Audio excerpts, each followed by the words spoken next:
yo tuve que dejar de estudiar porque mi mamá no le alcanzaba y mis hermanos tenían hambre, señora.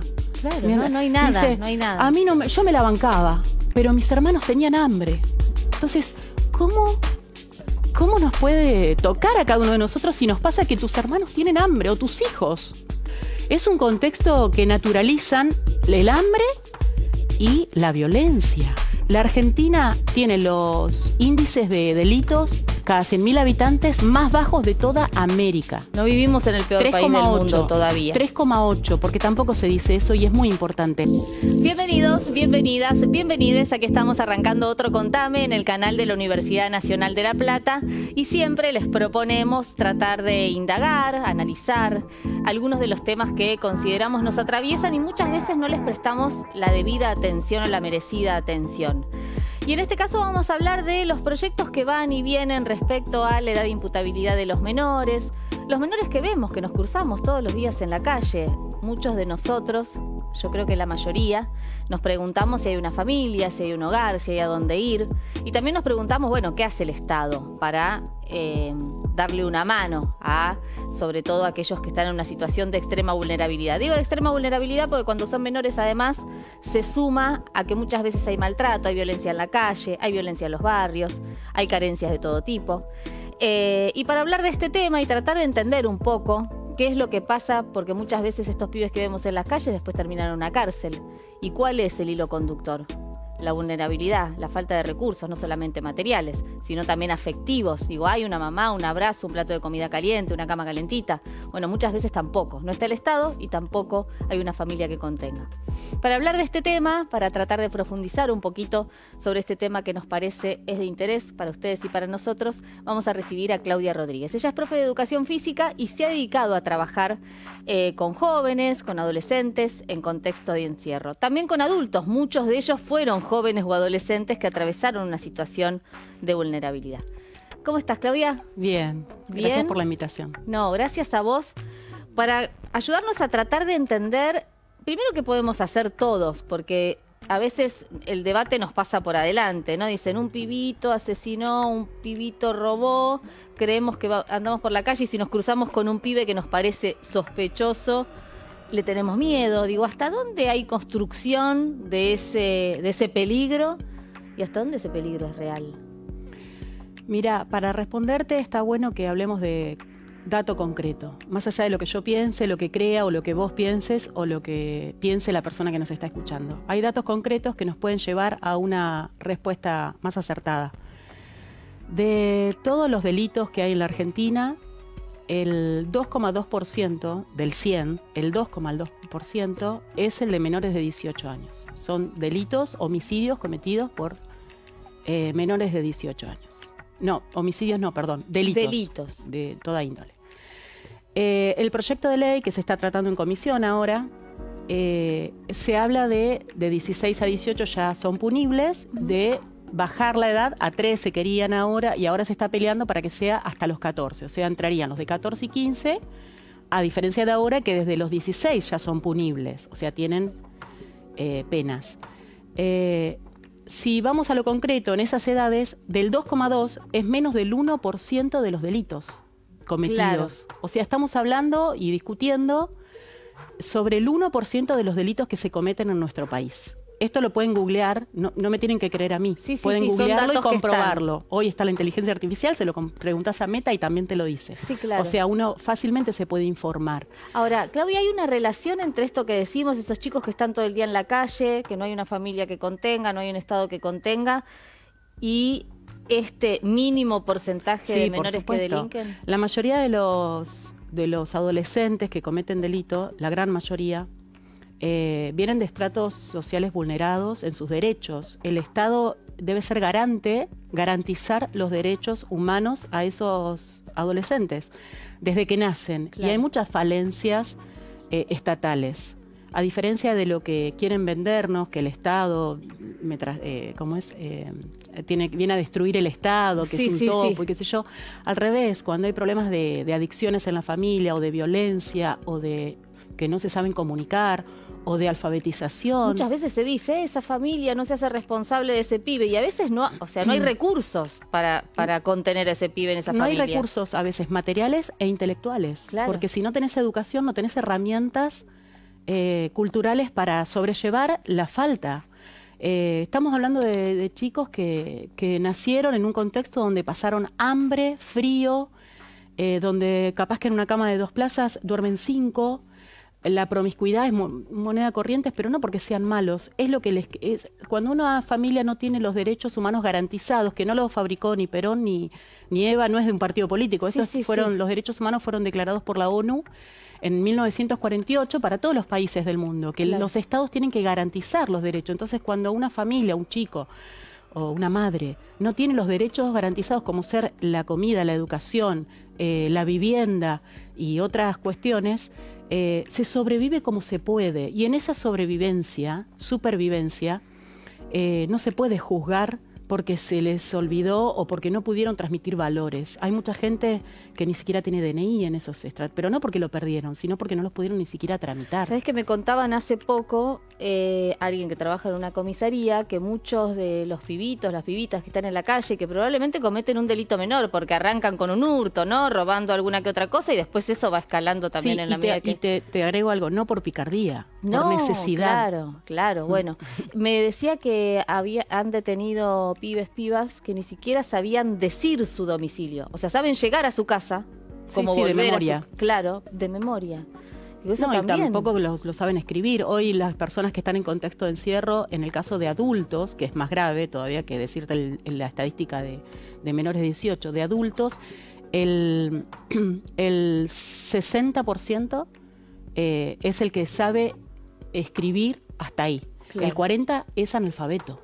No sabe escribir y leer y escribir en nuestro país, o sea, es gravísimo. Y más grave es que si alguien que no sabe leer ni escribir tampoco sabe exigir que sus derechos sean respetados. Pero tampoco, la gente de clase media tampoco sabe muchas veces los derechos.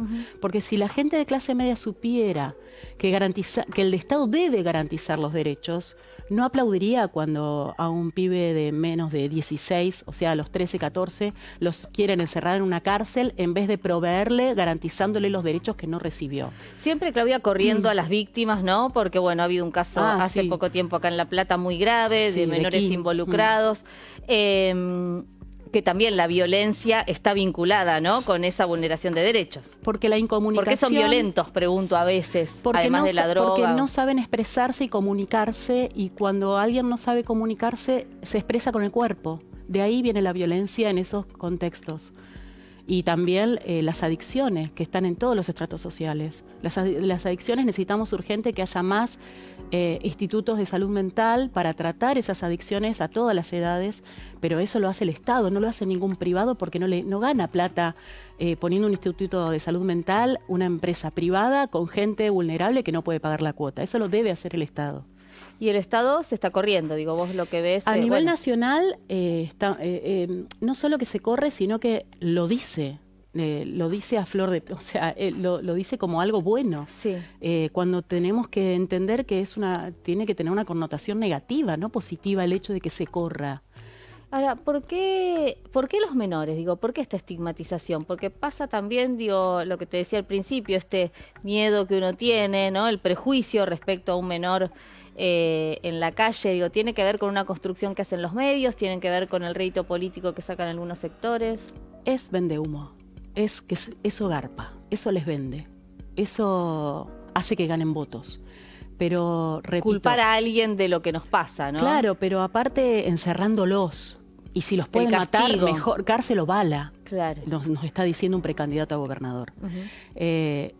Lamentablemente les vende porque la gente no sabe las estadísticas reales. Mirá, para que la gente entienda, hay dos concepciones muy marcadas para con el tratamiento a las personas que cometen delitos. Dos concepciones a nivel mundial, sí, que son líneas de pensamiento que van en veredas opuestas y son corrientes de pensamiento. Una es la garantista de derechos, la humanista. El zafaronismo le dicen, sí, con porque, desprecio, ¿no? Sí, tal cual. Y la otra es la punitivista, que es castigarlo, castigarlo, castigarlo. Eso vende, pero porque la gente no está informada como corresponde. La gente no es tonta, pero a la gente no se la informa, se la desinforma, se la engaña.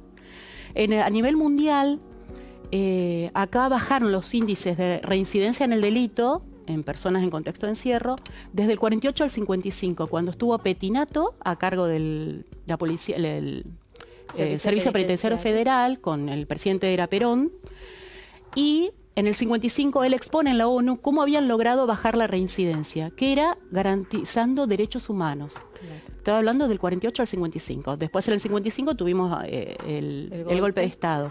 Y en el 55, cuando expone en la ONU Pettinato, que para los que no saben es el papá del conductor Pettinato, 4 países nórdicos de Europa, que son Finlandia, Suecia, Dinamarca y me estoy olvidando uno, copiaron ese modelo y le llamaron cárcel modelo. Para que te des una idea, en las cárceles de Argentina, las cárceles de Argentina llegaron a tener pileta de natación para los detenidos. Para que te des una idea. Eso se puede googlear. No, no me crean. Googleenlo, pongan Pettinato Perón cárceles y lo van a ver. Ellos le llamaron, estos países que copiaron el modelo, lo llamaron cárcel modelo. Y bajaron la reincidencia en el delito del 75 al 25 en 4 décadas. Hoy tienen menos del 25% de reincidencia en el delito. Esos países que copiaron ese modelo. Acá nunca más se pudo volver a hacer. Y cuando el Ministerio de Justicia intenta, a nivel provincial, porque es la concepción contraria a la de Bullrich, a la de a nivel nacional, ¿no? Cuando el Ministerio de Justicia intenta, o cuando estaba yo, que estaba el ministro Alac, intenta garantizar derechos, dignificar a los detenidos, pero para que salgan mejores, no porque somos buenos, porque así son así es que se obtienen los mejores resultados. Claro, y aparte para eso están las cárceles, ¿no? Para, en todo caso, bueno, reinsertarse en la sociedad. Lo dicen las leyes internacionales, los tratados internacionales y nuestra Constitución. Las cárceles están no solo para privarlos de libertad, sino para que cuando reingresen a la sociedad, reingresen con mejores recursos para no volver a delinquir. Claro. Esa es la idea, por eso hay que darles educación, hay que darles oficios para que aprendan a Y además la mayoría son receptivos a esas propuestas. Por supuesto. Digo, los centros de estudiantes, los estudiantes universitarios, digo, funciona. Sí, sí, lo que pasa es que en la cantidad de detenidos no es poco darle recursos adentro en contexto de encierro, no es fácil, y también tampoco es fácil políticamente cuando la sociedad no lo aprueba.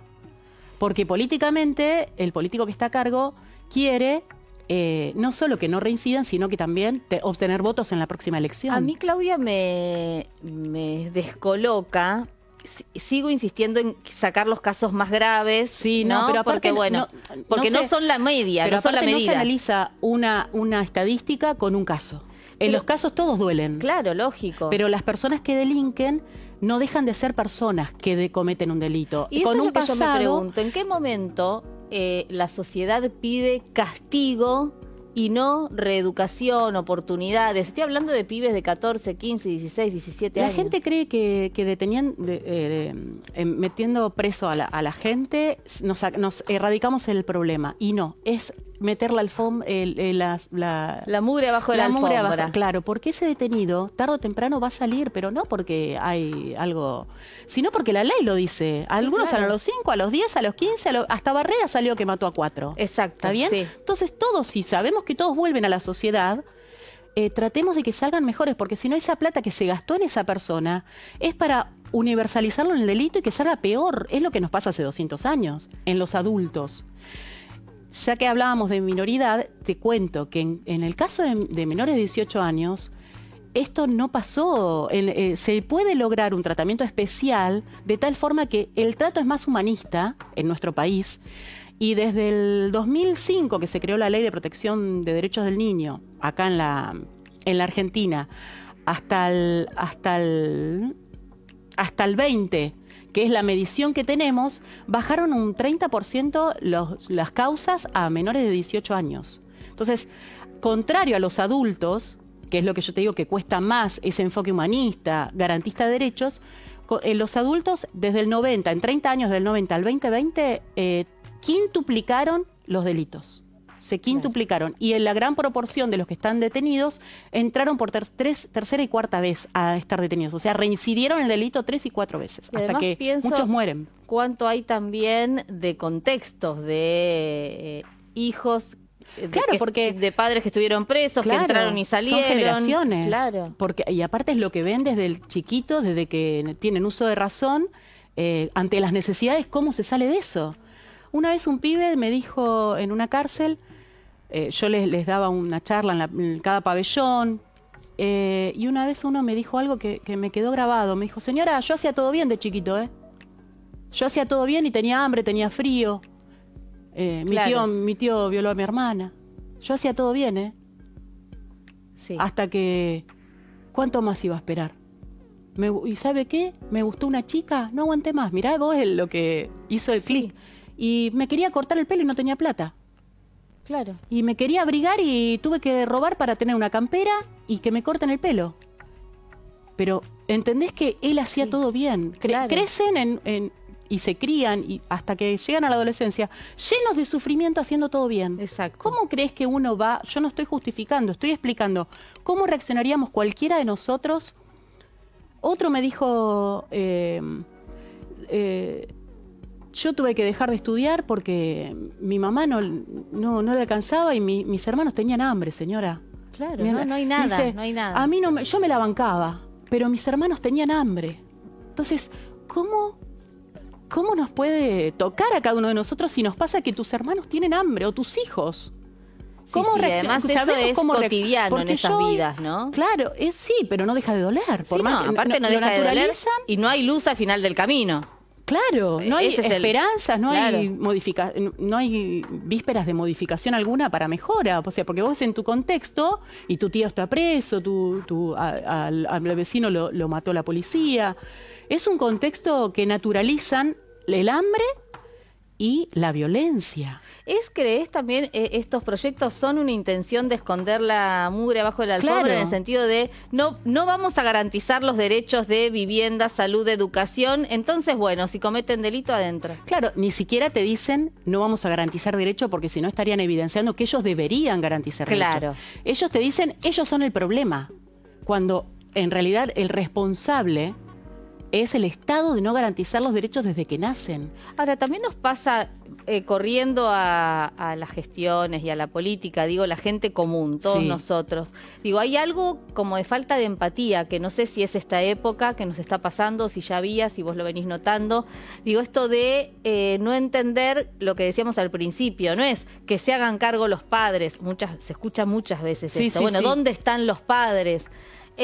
Bueno, a los padres tampoco tuvieron comida, tampoco tuvieron educación, también estuvieron marginados. Cuando hablamos de 2, 3 generaciones, tampoco los tuvieron los valores, porque hay muchas personas que pasamos por pobreza y no se nos ocurriría delinquir. Exacto. Pero los valores te los inculcaron y quizás a esa persona ya está en la tercera generación donde naturalizó la violencia, la delincuencia, la promiscuidad, el hambre. Entonces, ¿qué valores le podés? Bueno, lo vemos cuando uno se cruza con algún pibe, una piba en un semáforo, y he escuchado también, esto es muy común, esto de ni siquiera te piden por favor, ¿cómo puede ser que te hablen así en un semáforo, en vez de abordarte violentamente para limpiarte el parabrisas? Bueno, nadie les enseñó que había que pedir por favor, que había que pedir permiso, ¿no? Eso se aprende en la familia. También las cosas que recibirán también ellos, ¿no?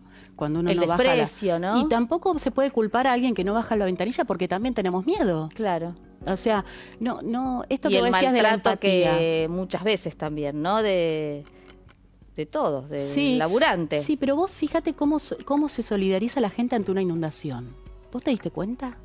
Sí. Pero no pasa igual para con el estrato social castigado, vulnerado en sus derechos. Como si fueran culpables de no tener nada. Sí, pero no la culpo a la gente porque me parece que desconoce. A la gente yo siempre ¿no hay dije, algo construido también? Claro que sí. Digo, estos videos permanentemente que uno ve en los noticieros. De estigmatización. ¿No? Un pibito que entró a un kiosco te lo repiten 300 veces. Sí. Y si es menor ni te cuento. Claro, cuando es el 1%, repito, es el 1% del 100% de los que delinquen en nuestro país. ¿Por dónde pasa, Claudia, la solución?